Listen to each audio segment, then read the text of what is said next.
An obligatory caffeine stop for our little road trip. Got it for you. Thank you, lovey. You're welcome. You ready, Freddie? Yeah. Let's roll.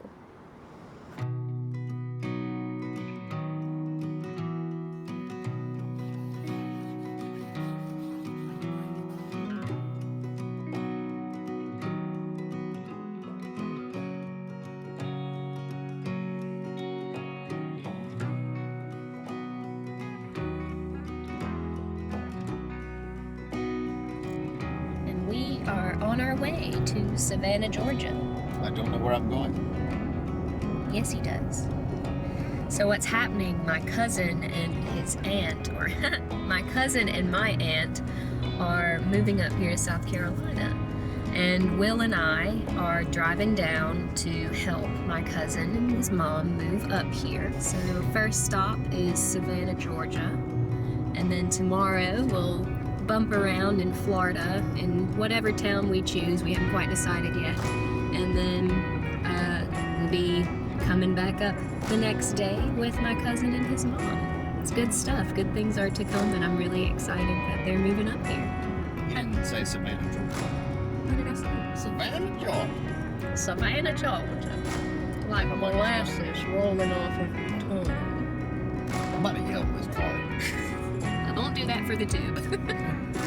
But before we reached Savannah, we stopped in a little town in South Carolina that neither of us had visited before. Welcome to downtown historic Walterboro. Is it a store? That's what it said, the sign said when we drove up. And just like any old small town in South Carolina, the still standing original buildings to the town and the familiar hospitality from strangers had us feeling like we had never left home.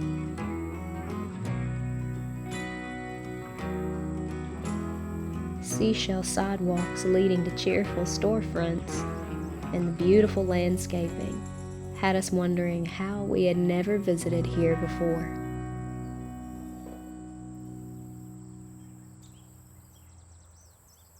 We were glad we stopped to wave at the little old town of Walterboro. We gathered ourselves and carried on our way towards Savannah.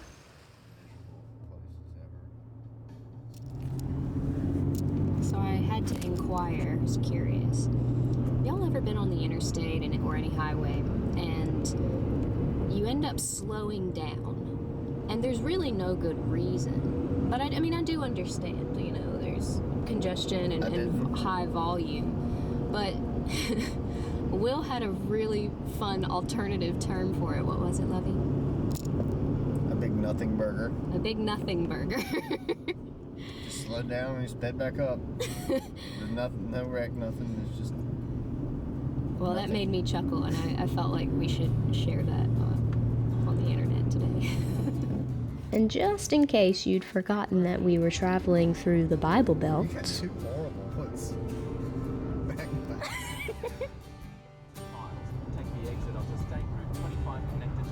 I was eager to visit Savannah. I hadn't ever been before, and I love coastal city vibes of the southeast. Breezy greetings from the Spanish moss in the evening golden hour was just the Savannah salutation I'd hoped for. I knew immediately that I would be sad when we'd have to leave Savannah. The city's history, coupled with its modern Southern Belle flair, is what people come here for. The Savannah River is the dividing line between South Carolina and Georgia and makes our boarding line all the way up the state. Can you imagine this place 100 years ago? It's not obvious in the video, but these were hands down the most treacherous stairs I have ever had to climb. It was worth it though. With both hands on the railing, we finally made it to our destination we had been hunting since we had arrived.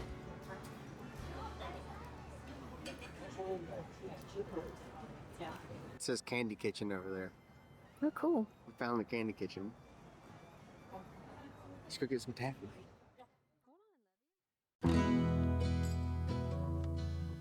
Will is a sucker for saltwater taffies. You could say he was as happy as a kid in a candy shop. You got your taffy? Yeah. Where's the...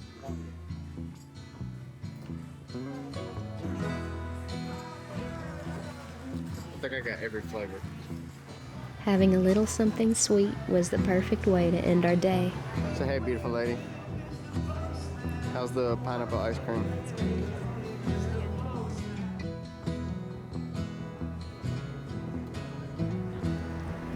With our taffies and ice cream, we headed back to our hotel for the night to get a good night's rest, looking forward to our beautiful morning in Savannah the next day.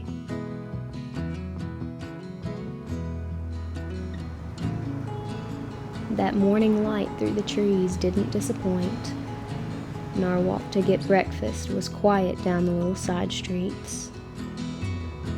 The area where we got sweets last night wasn't as lively, though I suppose many of us aren't that early in the morning.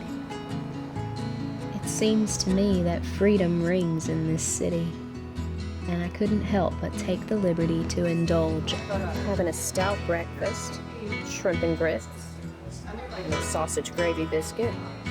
And what are you having, Lovey?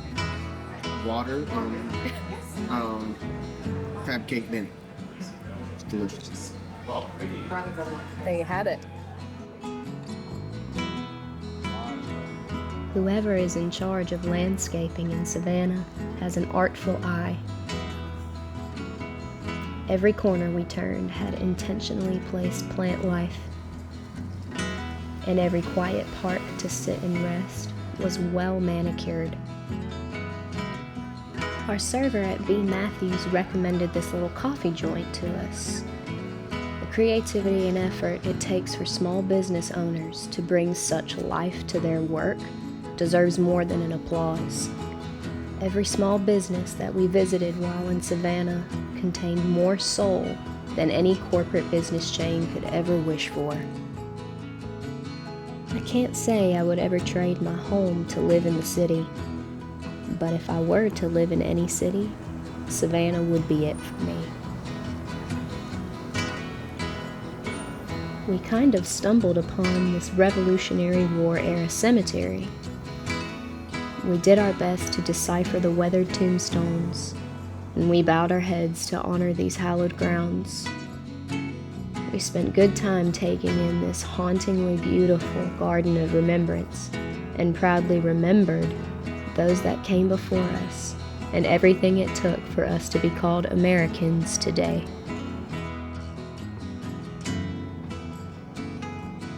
We didn't get to see and do everything I would have liked to while we were there in Savannah, but we will definitely be returning to enjoy more of what this city has to offer.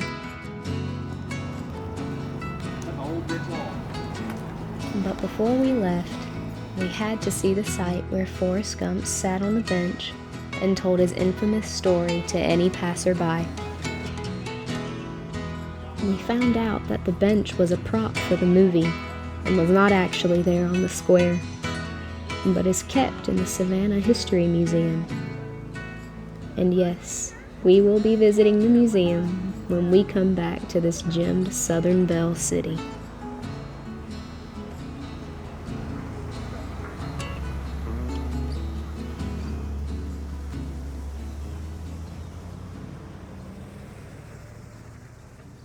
We said our goodbyes, and we got back on the road, making our way towards St. Augustine, Florida.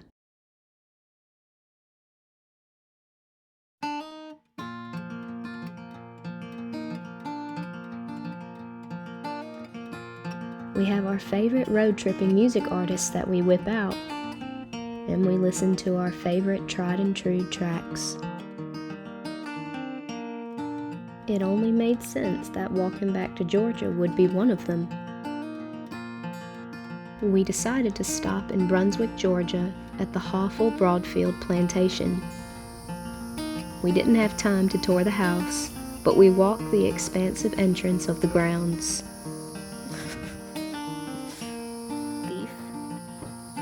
Even though we couldn't see all of the plantation, that didn't stop us from playing. I could capture shots of Spanish moss blowing in the wind all day and never be satisfied. Its glory is something the human imagination can't conjure, neither my camera capture. Crazy. Almost crazy as you.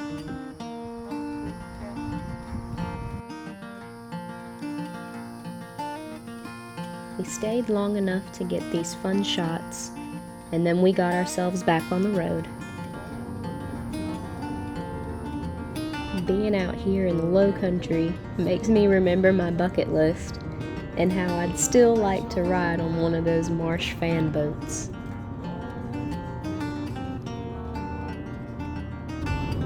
Live baby gators, baby.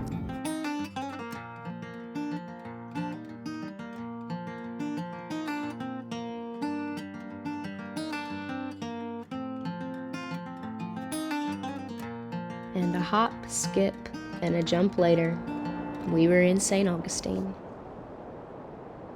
A city that's even older than Savannah, St. Augustine is the oldest established city in America. It's definitely got an old world charm all of its own, with a mixture of laid-back beach vibes.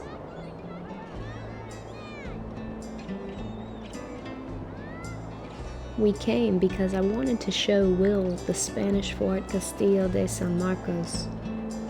I came here when I was in my teens and remembered feeling its impact then. We didn't go inside, but we could get a feel of its greatness just walking the perimeter.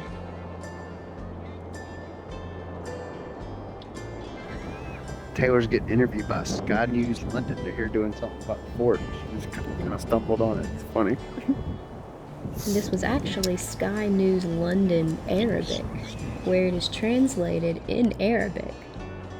So that was fun.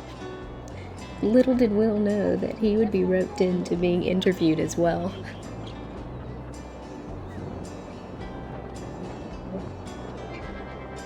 I really do love living on the east side of the US.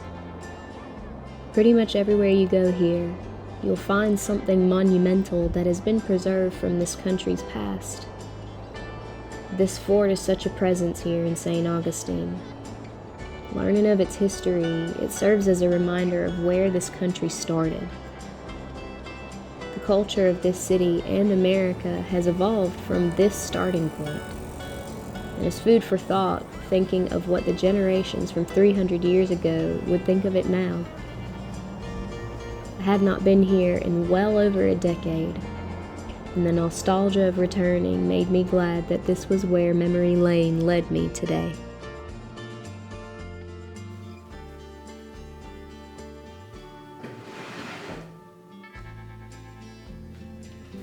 Hey y'all.